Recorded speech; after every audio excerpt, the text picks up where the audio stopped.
The Buddha Nature is Never Lost, Part 13 of 15 on Between Master and Disciples, given in English on April 24, 1994, in Los Angeles, USA.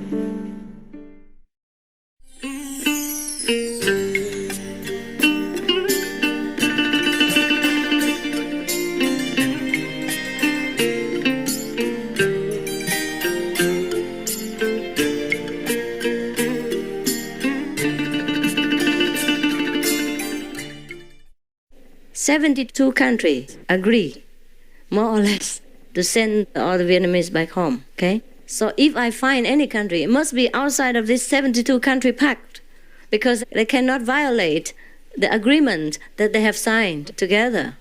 Is that Even a matter Canada. of public record, the 72 countries? What? Is that a matter of public record, who those 72 countries are? Oh, sure, you can ask the United Nations. Okay.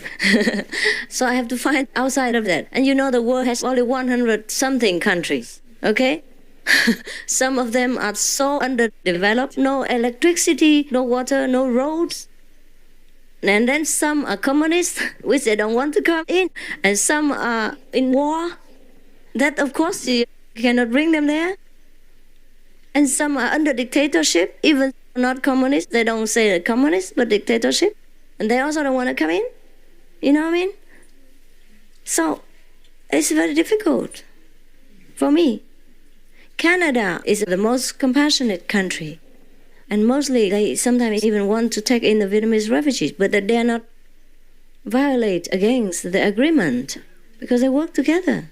That will affect their economy, their political future, their relationship with other nations, and their protection from other countries, etc., etc. It's also difficult for the nations. I understand their position. But who understands my heart when it breaks and bleeds for the poor refugees? And who understands the refugees who are there with no one to talk to, nowhere to turn to, and fear persecution when returning to Vietnam? So I understand everybody, but that doesn't help me. Or that doesn't help the refugees. Yes, madam? I've repatriated from the developed country here in You are repatriated? to Africa. Why? I'm born in New Jersey. Uh-huh. I've lived in New York City most of my adult life. I'm also an artist, Yes, and I was living a very comfortable lifestyle. yes, But because of the spiritual path, being Yes. vegetarian and wanting to live with spiritual people, yes. I repatriated to Uganda. You mean you went li- back home voluntarily? Yeah. Oh, this is not repatriation. I'm scared of that word. That's not where I was born, though. I wasn't born there. I know, Well, yes. maybe my ancestors are from Africa. Yes, but you can And, bear it because of your strong spirit, right? But not bear it. But I'm still alive, and Yeah. it's a place with no electricity and no running water yet, but it's rich in natural resources like agriculture and Understand. things. Yes, yes. And we're trying to build a city there, vegetarian city for the peaceful dweller. Yes. With all the Difficult to build without electricity.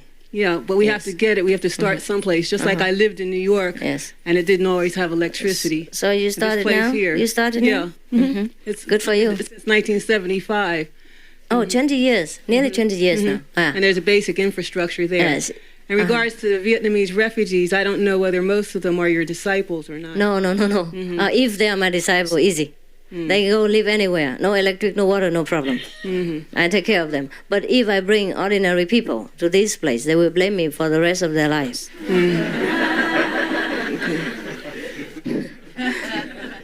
Yes. They're not my disciples. And I don't intend to help them just because they will become my disciples. Even I don't have my disciples alone. Otherwise, I could take a handful of disciples out a long time ago. But I don't. I say I'll help everybody regardless. That's why it takes so long. If I help my disciples, I take them out a long time ago. I have already taken them out. But I don't. I don't want to have my disciples alone. They already have enough spiritual richness inside. Wherever they stay, they'll be okay. I believe that.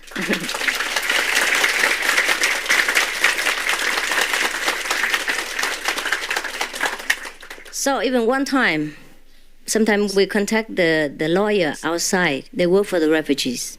And I finance the process, sometimes because they protest. You see, the screening is not fair.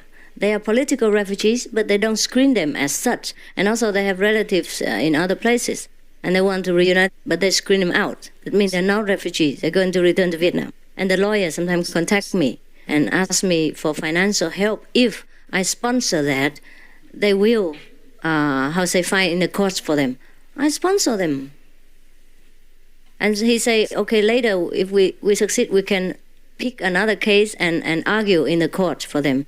And which disciple would you like to go out first? I say, all of them inside, I would like them to go out first. But pick whomever you think yourself. Don't ask me to give the name of my disciples. I don't want to do it that way. If you don't believe me, you write to the Hong Kong lawyer. His name is Michael Darwin. Yes, ask him whether I told you the truth today.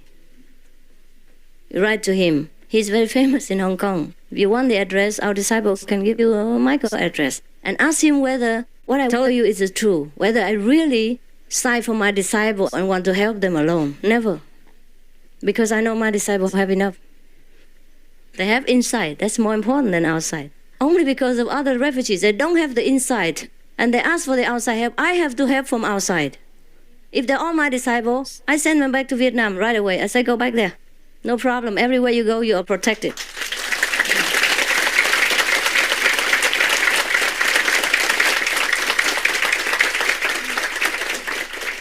Yeah, because they can't jail their souls. Huh? They can't take away their wisdom. What's to worry about?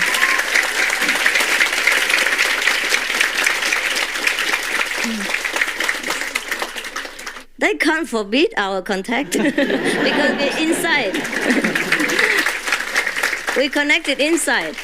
So in Vietnam, when my disciples or non-disciples pray for the master to help, they see me appear in there. My mother sees me every day. How can they cut away the relationship between the disciple and the master? No problem. So I have no worry for my disciples. Not 1 inch.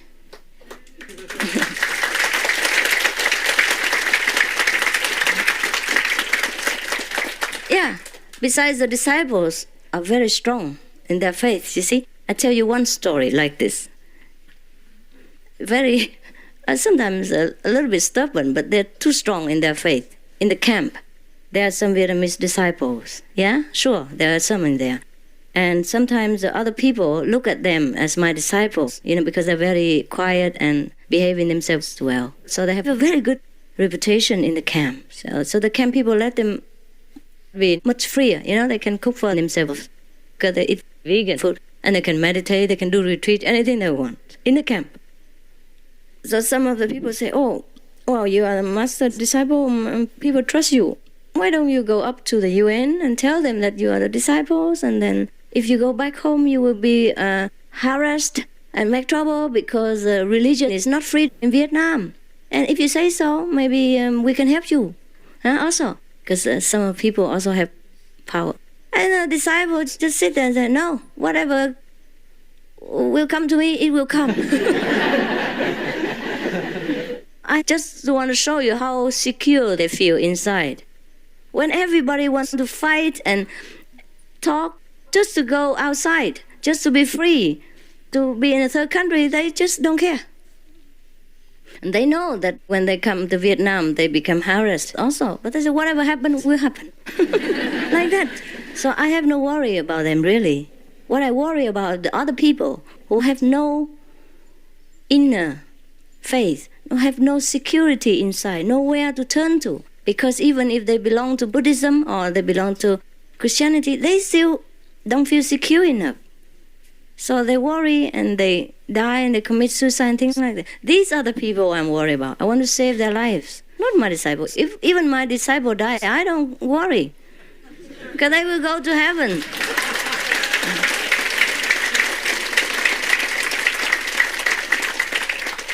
Yes, I know where they will go. They know where they will go. We'll be together, no problem. Our disciples are not a source of worry for me. No more questions? Who? The Vietnamese? You? Yeah? Please, yes.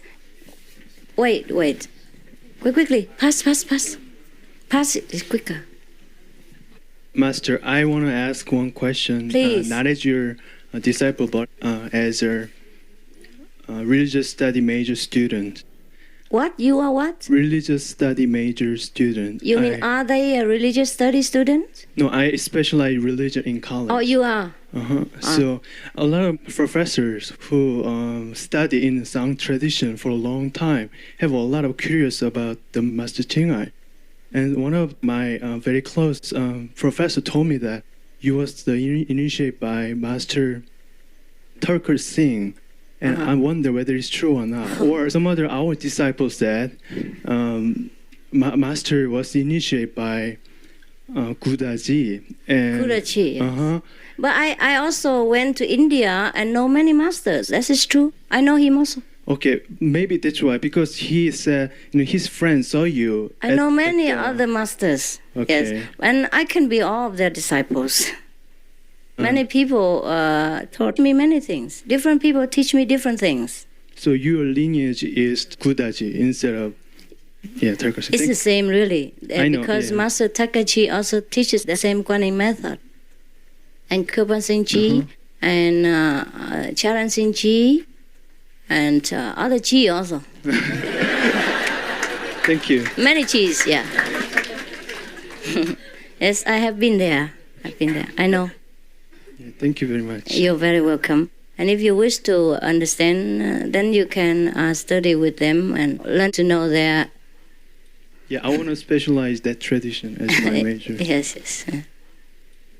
There is, of course, a little difference. You know what I mean? A little difference between each master, yeah? And each tradition. Even though it's the same method.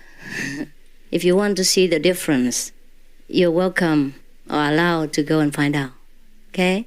Don't ask me to specify which master is good, which is not good, and what is the difference. This is not my way. Okay? You find out. Yes. I have a lot of respect for the master, Taka Singh, and other masters as well. All right? Very much respect. Okay?